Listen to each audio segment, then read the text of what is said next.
आज का प्रातः क्लास है 25/5/1968।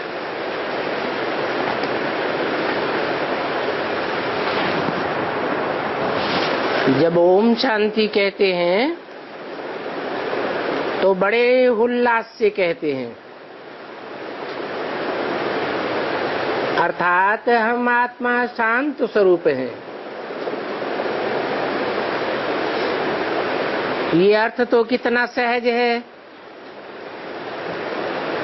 बच्चे भी कहेंगे ओम शांति, बाप भी कहेंगे ओम शांति, और ये दादा भी कहेंगे ओम शांति।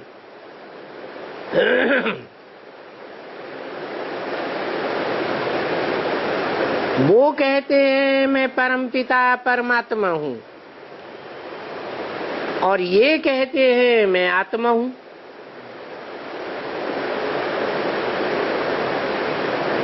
वो कौन और ये कौन?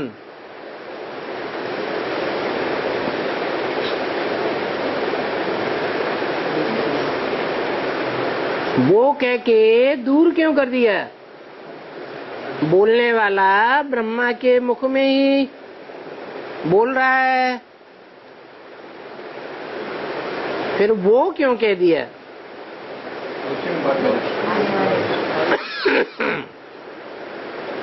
इसलिए कह दिया कि जो परम पिता है और परम आत्मा है वो कंबाइंड एक शरीर में है, और वो पार्ट प्रैक्टिकल में भविष्य में बजने वाला है। इसलिए कहा वो, और ये कहा ब्रह्मा के लिए। और तुम सभी हो सितारे। सभी सितारों का बाप भी चाहिए ना। तो सितारों का बाप कौन होता है? सितारों का बाप होता है सूर्य। यहाँ है ज्ञान सूर्य। तो गाया जाता है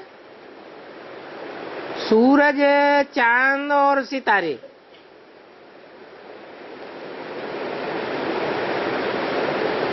तुम बच्चे हो मोस्ट लकी सितारे। कौन बच्चों के लिए कहा? तुम किसको कहा जाता है? जो सन्मुख बैठते हैं उनको तुम कहा जाता है। ये तुम कहने वाला कौन है? ज्ञान सूर्य है या ज्ञान चंद्रमा है या कोई ज्ञान सितारा है? ज्ञान सूर्य कहते हैं। अपने सन्मुख बैठने वाले सूर्यवंशी बच्चों से कहते हैं तुम हो मोस्ट लकी सितारे।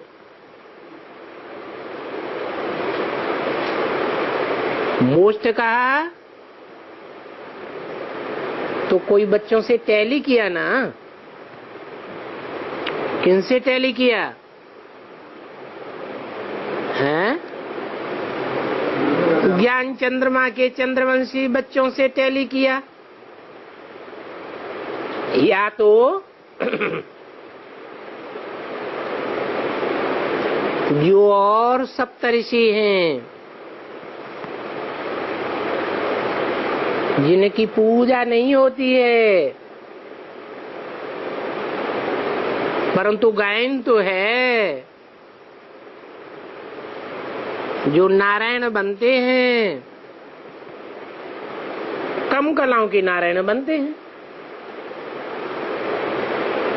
इसलिए कमजोरी आने के कारण द्वापर युग से ऊपर से आने वाले धर्म पिताएं नंबरवार उन सितारों में प्रवेश करते हैं।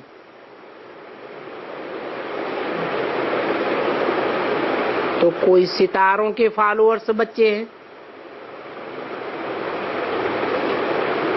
इन सभी बच्चों के बीच तुम बच्चे क्या हो?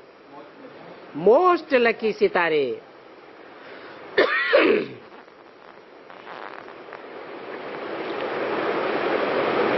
और उनमें भी नंबरवार हैं। जैसे रात को चंद्रमा निकलता है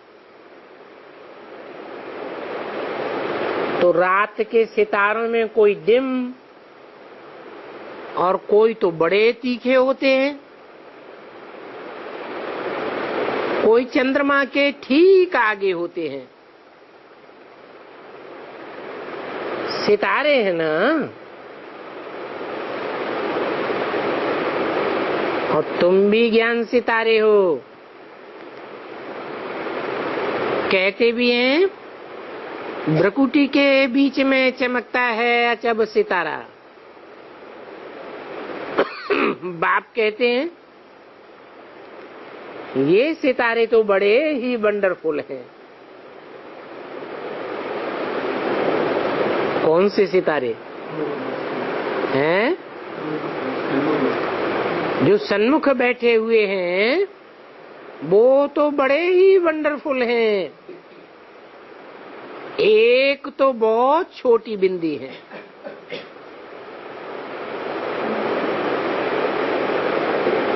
जिसका दुनिया में कोई को पता नहीं है। आत्मा ही शरीर से भिन्न भिन्न पार्ट बजाती है। तो ये जो भिन्न भिन्न आत्मा पार्ट बजाती है, ये बात बड़ी वंडरफुल है।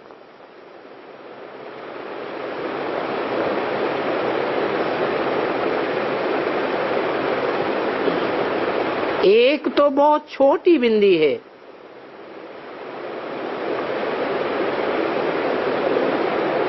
तो तुम बच्चों में भी नंबरवार हैं। कोई अति सूक्ष्म,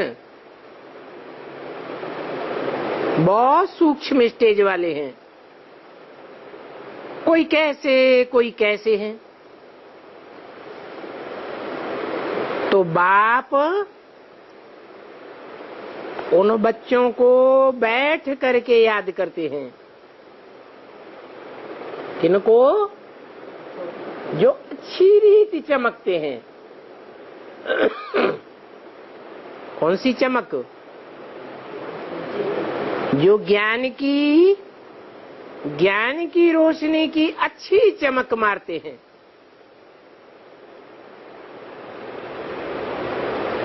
जो बहुत सर्विस करते हैं। तो बताओ करंट किसको मिलेगी? जो बहुत ज्ञान की चमक मारते हैं और बहुत सर्विस करते हैं अच्छी। तुम्हारी बैटरी बढ़ती जाती है, तमो प्रधान से सतो प्रधान बनने के लिए।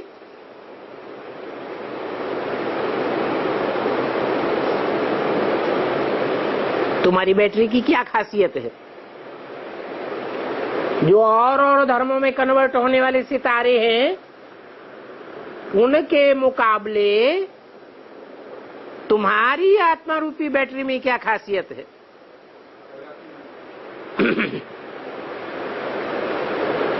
तुम्हारी बैटरी भरती जाती है।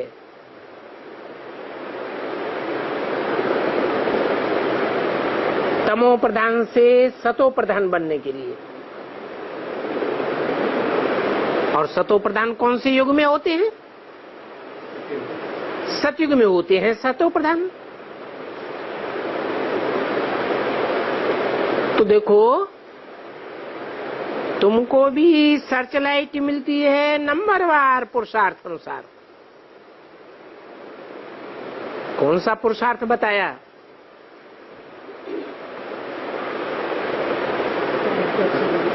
जो ज्ञान की बहुत अच्छी चमक मारते हैं, ज्ञान की रोशनी में मनन चिंतन मंथन में बहुत अच्छे रहते हैं। और मनन चिंतन मंथन ज्यादा किनका चलता है? जो बाप की सर्विस में रहते हैं। तो बाप कहते हैं जो मेरे अर्थ सभी कुछ त्याग करके सर्विस में लगे रहते हैं, वो सितारे बहुत प्यारे लगते हैं। सभी कुछ क्या क्या? सभी कुछ त्याग कर। क्या क्या त्याग कर? तन। जो भी तन की शक्ति है, किसी और आत्मा के पीछे नहीं खलास करते। माने किसी के ऊपर और के ऊपर फिदा नहीं होते। एक बाप दूसरा न कोई। एक बाप के पीछे अपनी शारीरिक सारी ही शक्ति लगाते। ये तो तन की शक्ति हुई। और पहला नंबर किसका? तन। फिर है मन।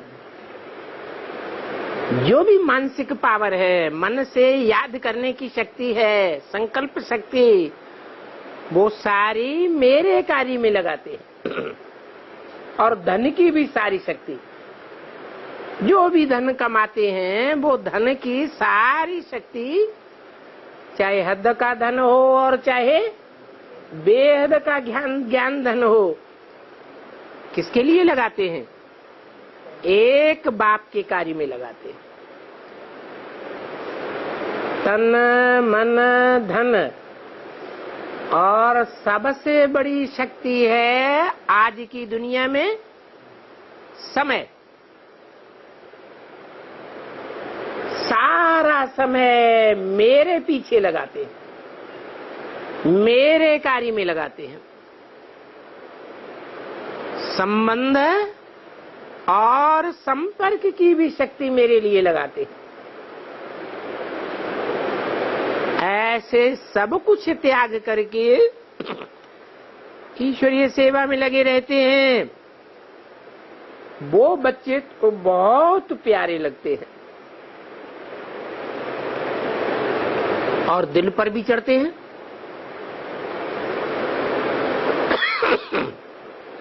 बाप के लिए क्या गायन है? क्या कहा जाता है?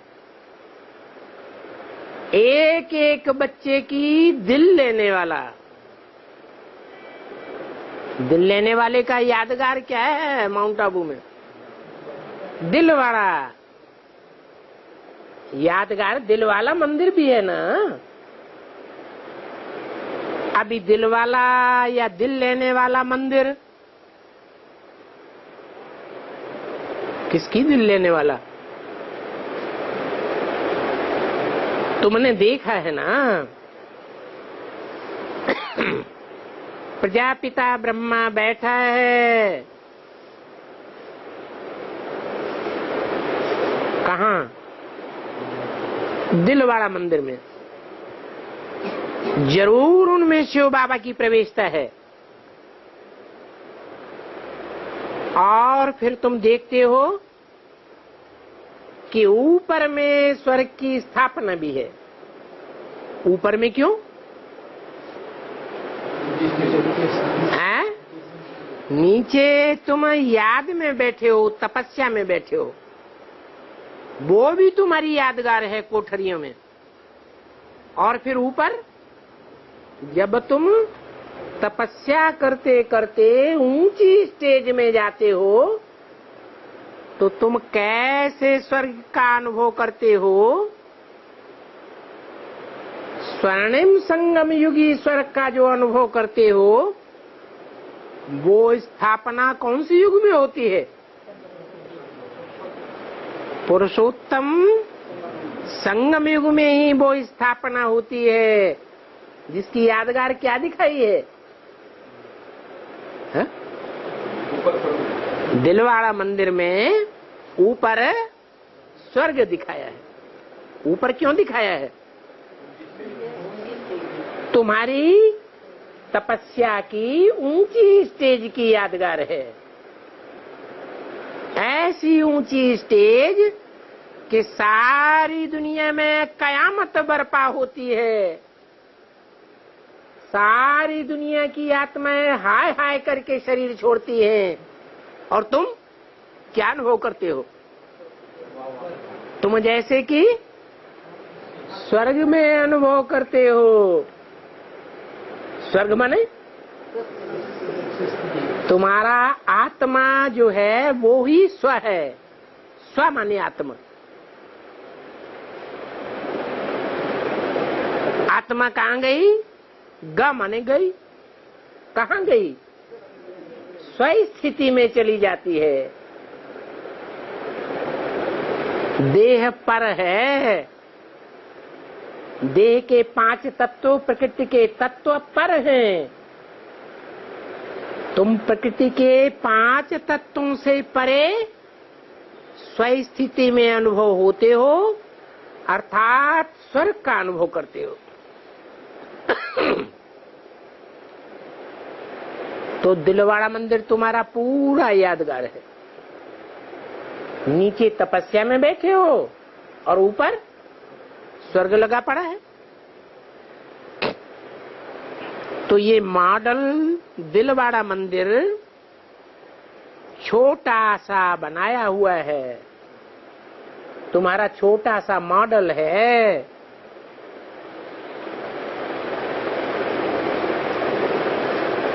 बड़ा रूप नहीं है। मॉडल तो छोटा ही बनाया जाता है। तो जो बहुत अच्छी सर्विस करते हैं, बाप के बहुत मददगार बनते हैं, वो महारथी भी हैं। फिर नंबरवार घोड़े सवार और प्यादे भी हैं। ये मंदिर यादगार का बहुत एक्यूरेट बना हुआ है। तुम कहेंगे ये मंदिर हमारा ही यादगार है। अभी तुमको कितनी रोशनी मिली है। और तो दुनिया में कोई की वो भी ज्ञान का तीसरा नेत्र नहीं है। भक्ति मार्ग में तो मनुष्यों को जो सुनाते हैं सत्य सत्य कहते रहते हैं। वास्तव में वो गुरु लोग सब झूठे ही सुनाते आए। जो सुनाते हैं उसको सत्य समझते हैं। अभी तुम्हारी बुद्धि में तो है कि दुनिया में सब है, क्या है? सब झूठे हैं और एक बाप सच्चा है। वो ही तुमको सत्य सुनाते हैं, जिससे तुम विश्व के मालिक बनते हो। और तो बाप तुमसे कुछ भी मेहनत नहीं कराते हैं। कोई मेहनत कराते हैं? कुछ भी नहीं। सारे झाड़ का राज तुम्हारी बुद्धि में बैठ गया है।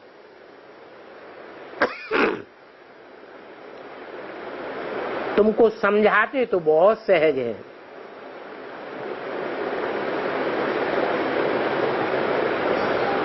इतना सहज समझाते हैं, फिर इतना लंबा टाइम क्यों लग जाता है? हैं?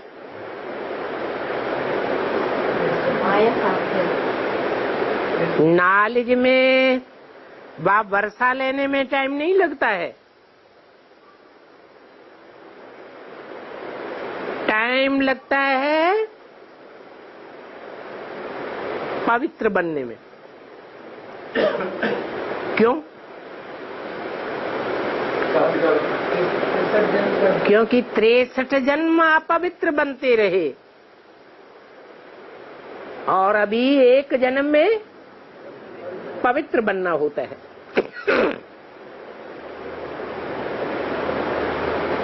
अपवित्र बनते रहे जिनके साथ, तो 63 जन्म उनकी याद भी आती रही होगी? नहीं, जिनके साथ अपवित्र बनते रहे उनकी याद भी जरूर आती रही। अब क्या करना है? हैं? अब पवित्र बनना है। अनेकों से अपवित्र बनते रहे, और पवित्र कैसे बनेंगे? एक की याद से पवित्र बनेंगे। तो इसमें मुख्य है याद की यात्रा। यहां तुम आते हो तो यहाँ याद की यात्रा में जास्ती एडिशन होती है। क्यों? यहाँ क्यों जास्ती एडिशन होती है?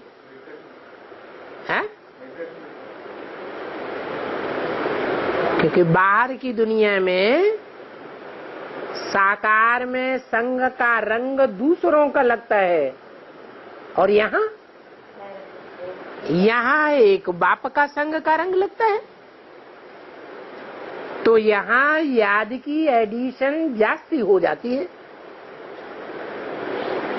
घर में जाने से इतना याद नहीं रहती। क्यों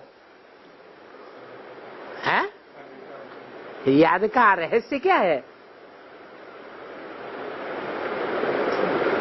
मान लो आंखें हैं, आंखों से संग का रंग लगता है,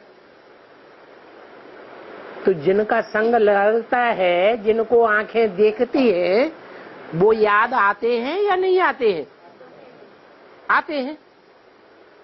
ऐसे ही कोई भी इंद्रियों का संग का रंग लगता है तो याद जरूर आती है। 63 जन्म तो अपवित्र बनते रहे, और अब एक जन्म पवित्र बनना है। तो यहाँ आने वाले जो हैं वो भी एक जैसे हैं या नंबरवार हैं? क्यों है? अरे यहाँ तो सब बाप के सन्मुख बैठते हैं, तो याद की अच्छी एडिशन बराबर बराबर होनी चाहिए।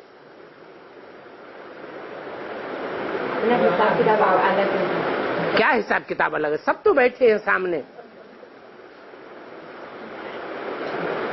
कोई तो बैठ करके यहाँ सो जाते हैं,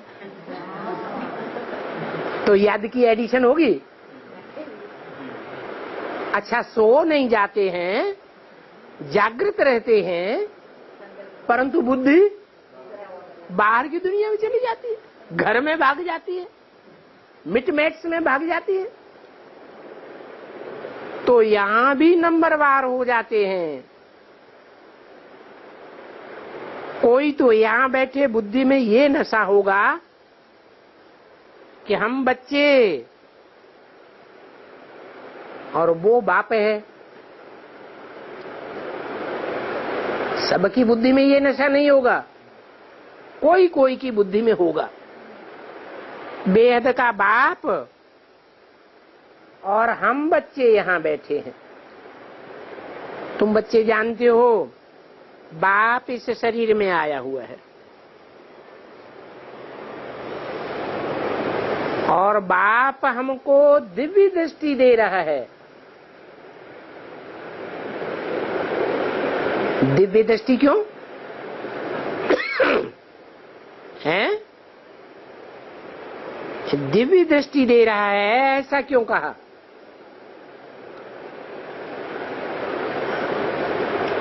दिव्य किसे कहा जाता है? हैं? देवताओं को ही दिव्य कहा जाता है। उनका जन्म भी दिव्य है और देवताओं से भी ऊंचा है परमपिता परमात्मा। वो जिसमें मुकर्रर रूप से प्रवेश करते हैं उसमें उनका कोई भी लगाव नहीं रहता है। और आत्माएं जो शरीर में प्रवेश करती हैं उनका शरीर में लगाव होता है। तो देखो बाप कौन सी मुख्य सेवा करते हैं? दिव्य दृष्टि की मुख्य सेवा करते हैं। कहते भी हैं दिव्य दृष्टि और अपवित्र दृष्टि। दिव्य दृष्टि से ही सृष्टि सुधरती है। ये ज्ञान एक का है या अनेकों का है? एक की दिव्य दृष्टि से सृष्टि सुधरती है और अनेकों की तो दिव्य दृष्टि होती ही नहीं। अनेकों की दृष्टि से सृष्टि नीचे गिरती है या ऊपर उठती है? क्यों? क्योंकि दृष्टि व्यभिचारी बन जाती है। तो बाप दिव्य दृष्टि की सेवा कर रहा है तो उस एक ही बाप को याद करना चाहिए।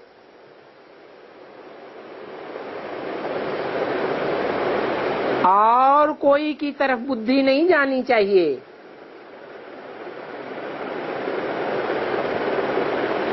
हम यहाँ ब्राह्मणी को बिठाऊं है तो वह पूरी रिपोर्ट दे सकती है कि किसकी किसकी दृष्टि बाहर भटकती है। कोई क्या करते हैं, कोई को तो झुटका ही आ जाता है। झुटका आता है तो वो ब्राह्मणी बता सकती है। आगे बैठाते थे इसको, ब्राह्मणी को चेकिंग करने के लिए। अब विचार आता है कि बिठावे, पर फिर उनको अटेंशन ही इस तरफ नहीं चला जावे। क्या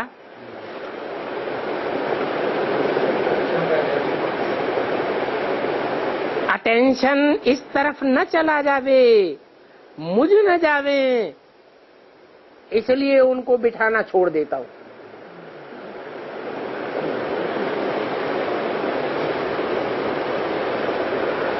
इससे क्या साबित हुआ है कि बिठाना कोई ब्राह्मणी को सामने ठीक है या नहीं? ठीक नहीं है। जो सितारे अच्छी रीति सर्विस करते हैं बाप उन्हों को ही देखता रहता है,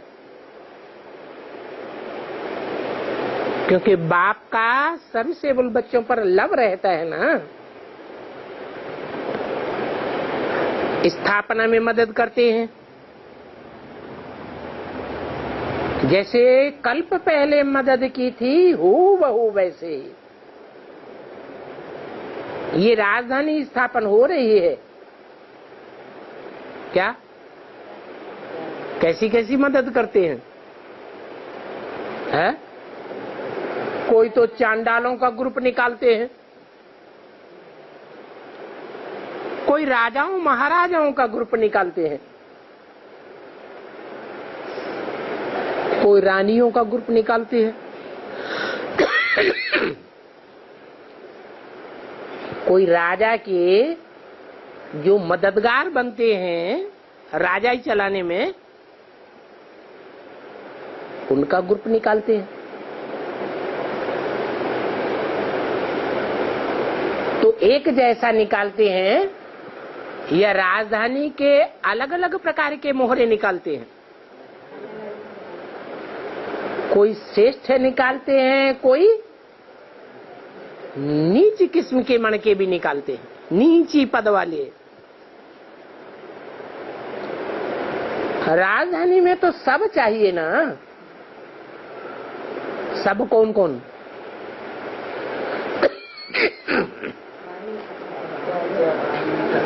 कौन कौन सब चाहिए? राजा रानी भी चाहिए, मंत्री महामंत्री भी चाहिए, और जो सहयोगी हैं राजा के छोटे बड़े, वो सारे राजधानी में चाहिए।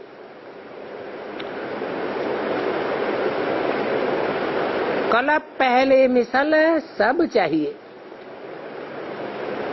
और ये राजधानी अनेक बार स्थापन हुई है। ये स्थापना का चक्र बार बार चलता रहता है। इसमें फिक्र करने की कोई बात नहीं रहती। अरे इतनी 500 करोड़ की दुनिया में 4.5 लाख की ये राजधानी कैसे स्थापन होगी? कोई फिक्र की बात।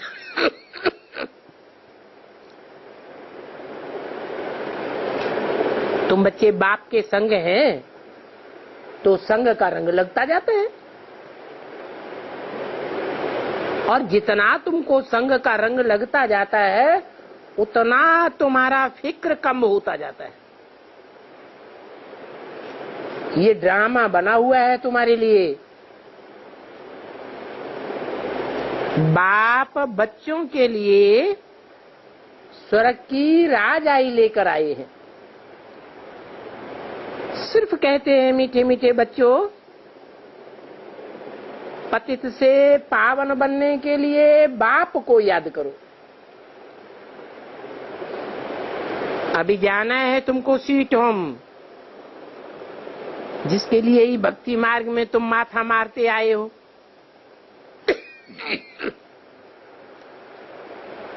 परंतु कोई भी जन्म में भक्ति करते करते वापस कोई भी नहीं जा सका। अभी बाप को याद करते रहो। सुदर्शन चक्र फिराते रहो।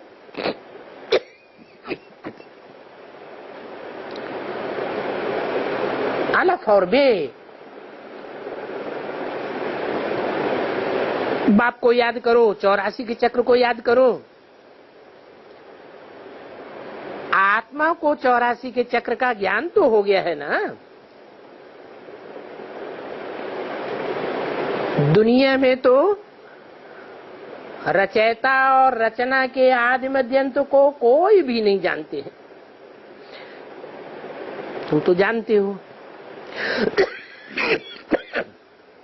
सो भी नंबरवार पुरुषार्थ अनुसार जानते हो। सुबह को उठ करके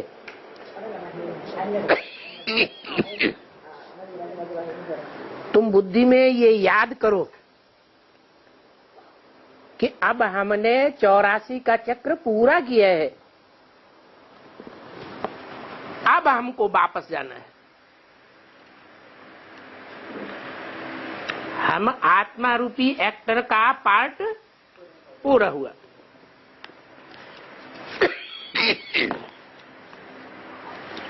इसलिए बाप को याद करना है और फिर चक्र को भी याद करना है। चक्र को याद करेंगे तो तुम चक्रवर्ती राजा बन जाएंगे।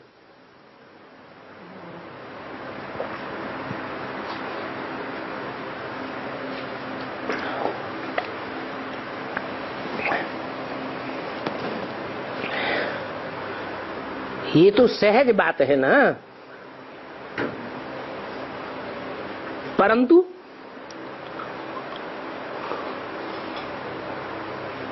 सहज राजयोग नाम है, कठिन क्यों हो जाता है?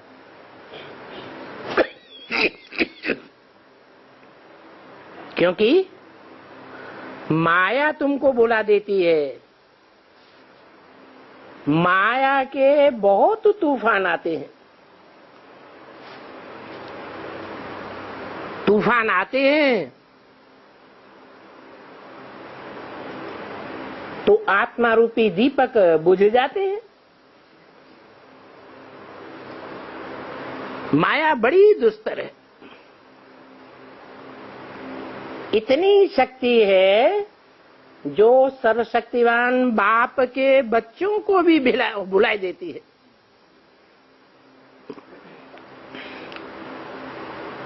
फिर वो स्थायी खुशी नहीं रहती है। तुम बाप को याद करने बैठते हो, बैठे बैठे पता नहीं बुद्धि कब कहां चली जाती है।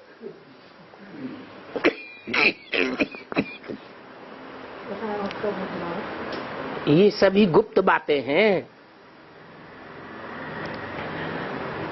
कितना भी तुम कोशिश करेंगे परंतु याद नहीं कर सकेंगे। क्या हो जाता है?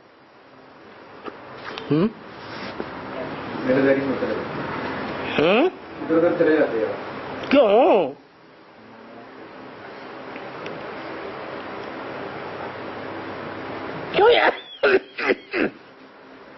क्यों याद नहीं कर पाते? माया इंटरफियर क्यों करती है? कितना भी पुरुषार्थ करें तो भी बुद्धि एकाग्र नहीं होती। हमेशा की बात नहीं है, कभी कभी ऐसा होता है। क्यों होता है? तो फिर हमेशा ऐसे ही होना चाहिए, लेकिन हमेशा तो ऐसा नहीं होता है। बुरे कर्मों का भी हाँ, 63 जन्म में कब हमने अच्छे कर्म किए हैं, कब बुरे कर्म किए। तो बुरे कर्मों की जब रील घूमती है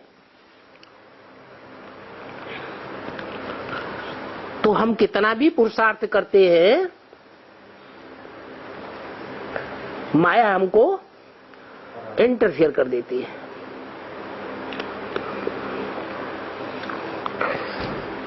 फिर कोई की बुद्धि भटक कर स्थिर भी हो जाती है, कोई तो फट से स्थिर हो जाते हैं। कोई को कितना भी माथा मारो तो भी बुद्धि में ठहरता ही नहीं है।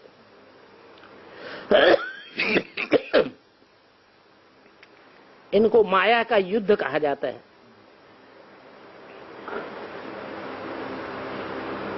कर्म को अकर्म बनाने के लिए कितनी मेहनत करनी पड़ती है। और वहां नई दुनिया में तो रावण राज्य है ही नहीं, तो वहां कर्म विकर्म भी नहीं बनते हैं। वहां माया होती ही नहीं है जो तुमसे उल्टा काम करा भी। रावण और राम का खेल अभी का है। आधा कल्प है राम राज्य जो आने वाला है। वहां माया रावण का राज्य होगा ही नहीं जो तुमको इंटरफियर करे। आधा कल्प है रावण राज्य। तो अभी कौन सा राज्य है? राम राज्य है या रावण राज्य? ब्राह्मणों की दुनिया में किसका राज्य?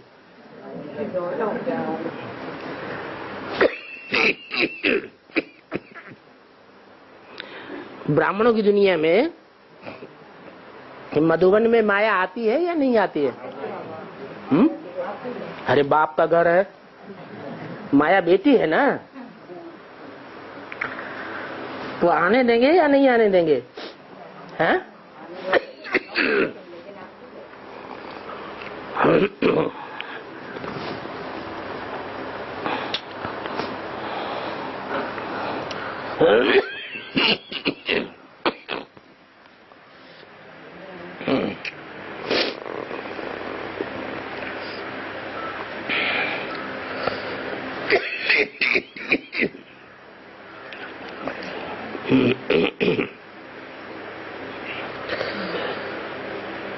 तो वहां माया नहीं होती है।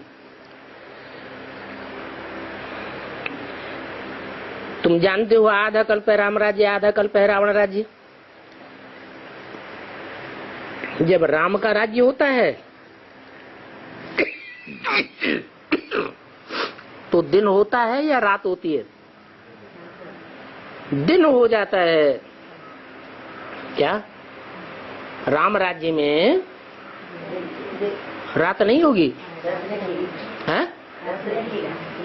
रात होगी? क्यों नहीं होगी? चंद्रमा है नहीं। हाँ, तो रावण राज्य ही खत्म। माना रावण राज्य का कनेक्शन किससे है?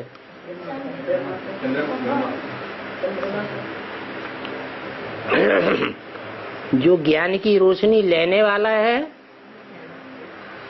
उससे, या ज्ञान की रोशनी देने वाला है उससे?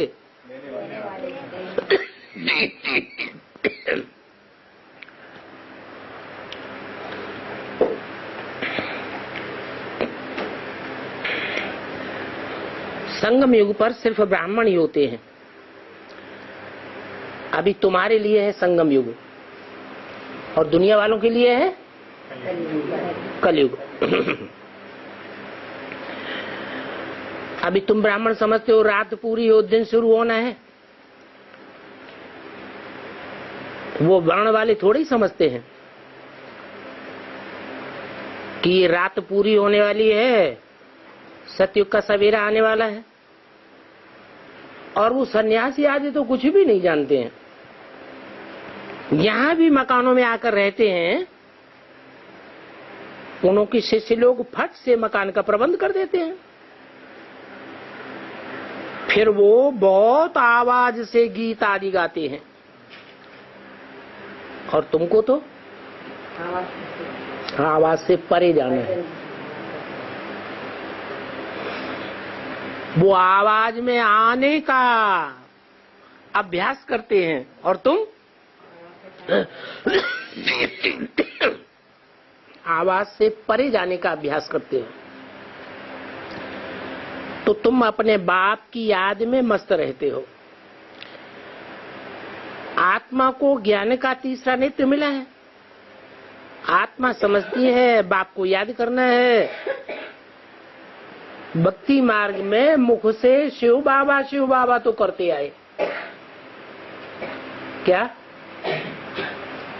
मुख से शिव बाबा तो करते आए, लेकिन क्या नहीं किया? हाँ? मन से याद नहीं किया।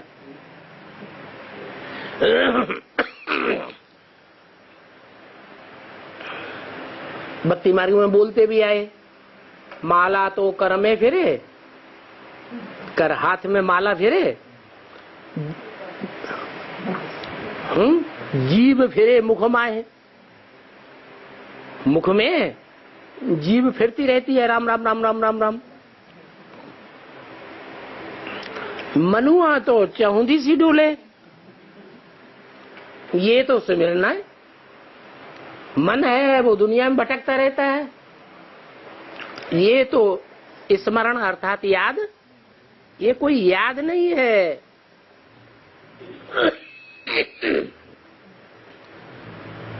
तो भक्ति मार्ग में माया बुलाती है, यहाँ भी माया बुलाती है।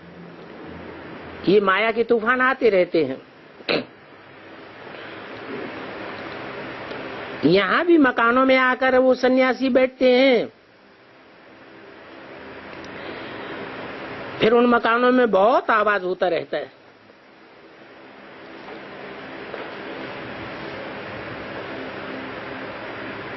तुम तो अपने बाप की याद में रहते हो। शिव के मंदिर में तो शिव को बाबा जरूर कहते हैं।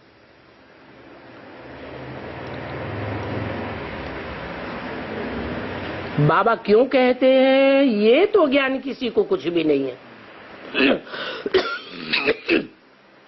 तुमको ज्ञान है बाबा क्यों कहते हैं? हैं?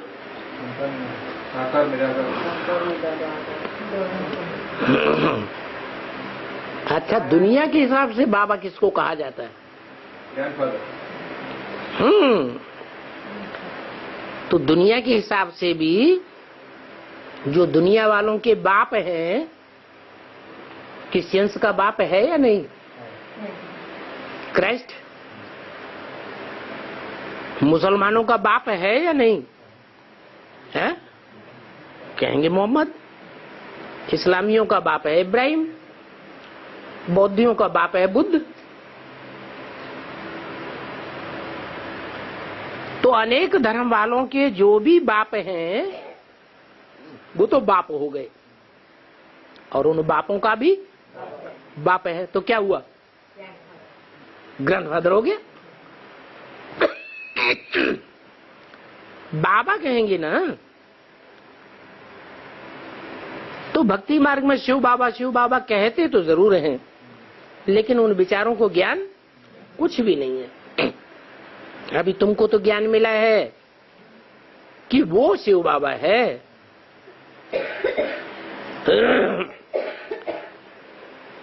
उनका ये चित्र है।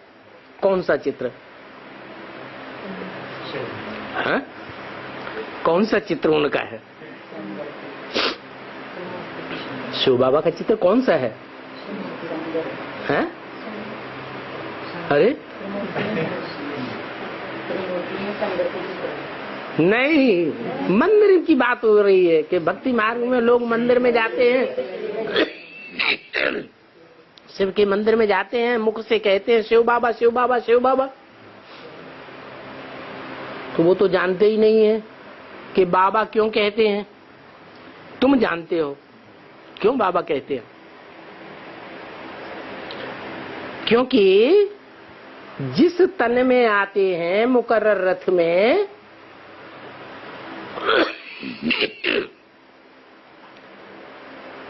वो शरीर रूपी रथ याद की संपन्न स्टेज जब पकड़ता है तो जैसे लाल लाइट का गोला हो जाता है, उसमें शिव ज्योति बिंदु प्रवेश होता है। उसकी यादगार मंदिरों में दिखाई गई है। पहला बड़े से बड़ा मंदिर कौन सा बना? वो एक्यूरेट यादगार थी। क्या था एक्यूरेट? लाल पत्थर में हीरा जड़ा हुआ था। हीरा किसकी यादगार? सुप्रीम सोल बाप शिव ज्योति बिंदु की यादगार। और वो पत्थर लाल, वो किसकी यादगार? साकार शरीरधारी की यादगार। पत्थर का क्यों बना है? क्योंकि कलयुग के अंत में तमो प्रधान में बाप आता है या सतो प्रधान रजो प्रधान में आता है? तमो प्रधान में बाप आता है। तो कलयुग में पत्थर का, द्वापर में कॉपर का, त्रेता में रजत लिंग, और सतयुग में स्वर्ण लिंग, और संगम में हीरे का लिंग।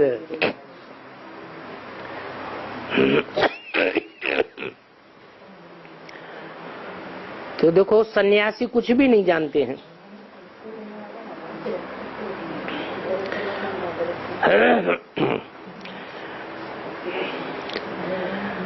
अभी तुमको ज्ञान मिल गया है कि वो शिव बाबा है। वे तो लिंग ही समझते हैं। क्या नहीं समझते? हाँ, वो ये नहीं समझते कि उस लिंग में जो बड़ा रूप है उसमें कौन प्रवेश है। वो शिव ज्योति बिंदु प्रवेश है, जो सदैव ज्योति बिंदु ही है। उसका अपना बड़ा रूप होता ही नहीं है।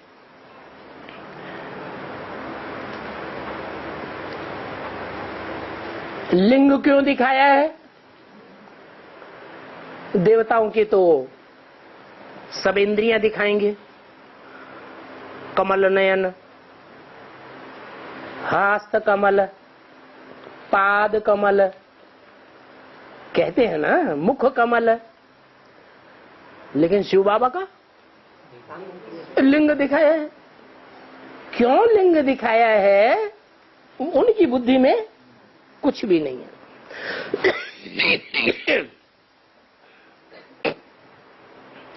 हाँ, लिंग के ऊपर जाकर के लोटी चढ़ावेंगे। क्या क्या चढ़ावेंगे? ये लोटी क्या होता है? क्या लोटपुट हो जाती है? हैं? लोटी क्यों कहा? लोटी किसे में कहते हैं? हैं? वो जड़ लोटी चढ़ाते हैं। उस लोटी में जल ज्यादा होता है, पानी ज्यादा होता है और दूध बहुत थोड़ा होता है। वो किसकी यादगार है? जो कन्याएं अर्पण की जाती हैं वो उन लोटी की यादगार हैं जिनमें पानी बहुत होता है और दूध बहुत कम होता है। दूध को बिलोने से मक्खन निकलता है या पानी को बिलोने से मक्खन निकलता है? प्योर दूध होगा तो मक्खन निकलेगा, और पानी ज्यादा होगा, दूध कम होगा तो मक्खन नहीं निकलेगा। पानी के सागर को बिलोने से कहीं मक्खन निकल सकता है क्या?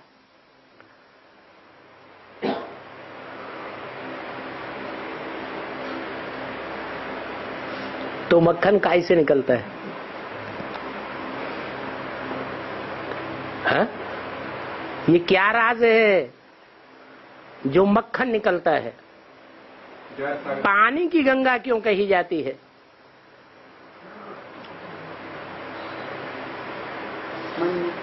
क्योंकि वो चैतन्य ज्ञान गंगाएं भी जो भी ज्ञान सुनाती हैं उस ज्ञान का मंथन करने से कोई मक्खन नहीं निकलता है। बाप जो ज्ञान सुनाते हैं उसका मंथन करने से मक्खन निकलता है, सार निकलता है।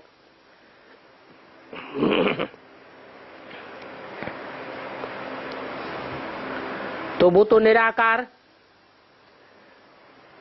बाप को जानते ही नहीं है, लोटी चढ़ाते हैं। अब निराकार पर लोटी चढ़ावेंगे, वो क्या करेंगे? साकार हो तो स्वीकार करे। किसको? लोटी को। जो चैतन्य ज्ञानी की लोटी अर्पण की जाती है उनको कौन स्वीकार करेगा? साकार हो तो स्वीकार करे। निराकार कैसे स्वीकार करेगा? निराकार पर दूध आदि चढ़ावेंगे, वो किस काम का? बाप कहते हैं दूध आदि जो चढ़ाते हो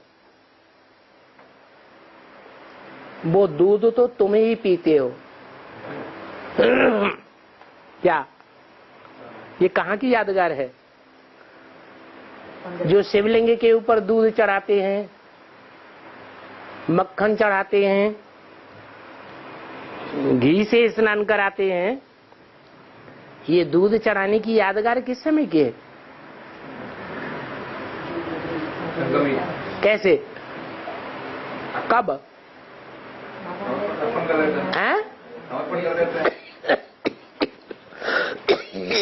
नहीं,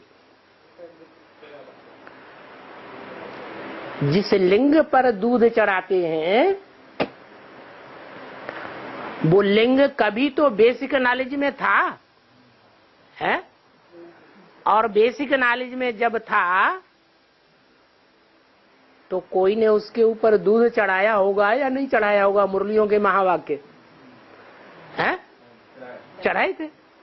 तो उस समय का यादगार है जो मनाते हैं। तो दूध जो चढ़ाते हो वो फिर तुम ही पीते हो। तो दूध क्या हुआ? ज्ञान। ब्रह्मा के मुख से जो ब्रह्म वाक्य निकले वो क्या हुआ? वो दूध हुआ। उसी का मंथन किया जाता है, जिसे सागर मंथन कहते हैं। भोग भी तुम ही खाते हो, मैं तो अभोक्ता हूं।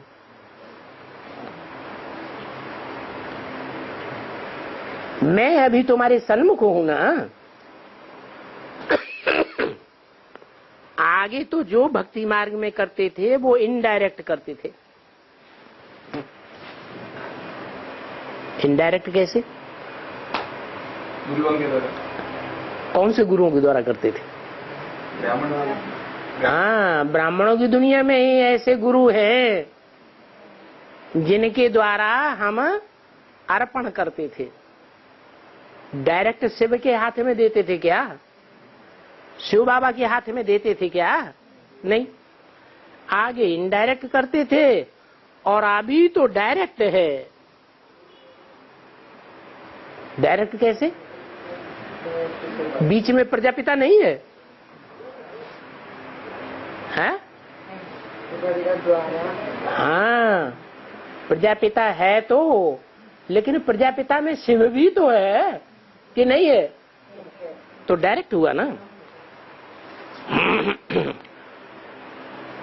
तो तुम जानते हो कि वो बाप नीचे आकर के पार्ट बजाए रहे, नीचे आकर पार्ट बजाए रहे हैं, ऊपर पार्ट बजाए रहे हैं। इसका क्या मतलब है? जिस स्टेज में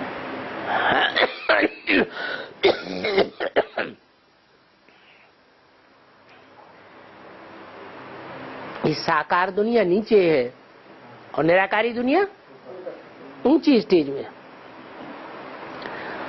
तो नीचे आकर पार्ट बजाए रहे हैं। उस पार्टी में मुख्य पार्टी क्या है? बाप का है।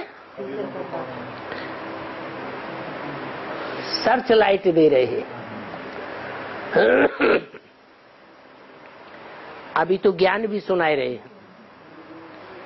आगे चल के ये बोल बोल बंद हो जाएगा कि ये चलता रहेगा अंत तक?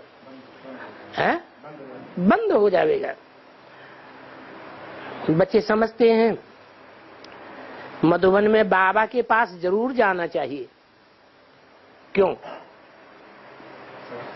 है? सर्च लाइट लेने के लिए बाबा के पास मधुबन में जरूर जाना चाहिए। वहां हमारी बैटरी चार्ज अच्छी तरह होती है।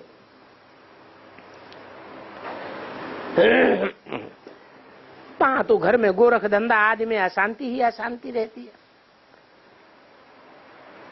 इस समय सारे विश्व में अशांति है। तुम जानते हो अभी हम शांति स्थापन कर रहे हैं योग बल से। योग बल से तो शांति स्थापन कर रहे हैं, फिर ज्ञान बल से, सर्विस के बल से। बाकी राजाई मिलती है ज्ञान की पढ़ाई से, सेवा से। कल्प पहले भी तुमने ये ज्ञान सुना था और अब भी सुन रहे हो। जो कुछ एक्ट चलती है वो फिर भी चलेगी। तुम्हारे पास हिस्ट्री, ज्योग्राफी आदि के फोटोज आदि भी हैं। जो भी तुम समझाते हो पास्ट में ऐसे ऐसे हुआ, तो सिर्फ चित्र देखने से क्या समझेंगे? जरूर इन चित्रों पर समझाना पड़े। बाप कहते हैं कि कितने बच्चे आए और आश्चर्यवत भागंती हो गए। वो बच्चे मुझ मासूक को कितना याद करते थे। अभी मैं आया हूं डायरेक्ट, तो कितने छोड़ करके चले जाते हैं।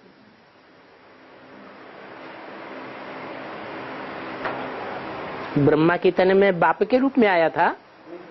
नहीं। तो कितना याद करते थे निराकार ज्योति बिंदु को, और अभी मैं डायरेक्ट आया हूं तो कितने छोड़ करके चले जाते हैं। माया कैसा थप्पड़ लगा देती है। मम्मा बाबा को ड्रिल सिखलाते थे, डायरेक्शन देते थे, ऐसे करो, नीचे हो करके बैठो। हम समझते थे ये तो बहुत अच्छा नंबर में माला में आवेंगे। कौन समझते थे? ओम राधे मम्मा और दादा लेखराज ब्रह्मा क्या समझते थे? ये तो बहुत अच्छा नंबर में आवेंगे। वे बच्चे भी गुम हो गए। तो जो गुम हो गए और इतना अच्छा याद करते थे,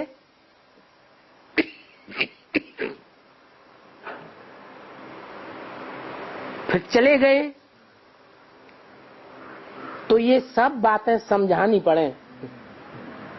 इसमें क्या समझाने की बात है?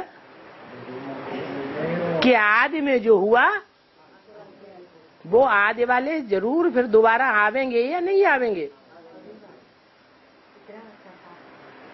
ब्राह्मणों की पढ़ाई कभी व्यर्थ नहीं जाती है। तो ये सब बातें समझानी पड़े। यज्ञ के आदि की हिस्ट्री तो बहुत बड़ी है,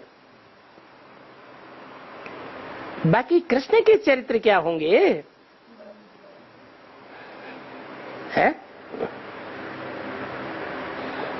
यज्ञ के आदि में जो हिस्ट्री है वो कृष्ण के चरित्र हैं या बाप के चरित्र हैं? हैं? शास्त्रों में दिखाते हैं, भागवत में चरित्र दिखाते हैं, बगाया गया। ये किसके चरित्र हैं? कृष्ण के चरित्र थोड़े ही हैं। किसके चरित्र हैं? हैं? ये बाप के चरित्र हैं। ब्रह्मा के चरित्र कृष्ण के चरित्र नहीं है।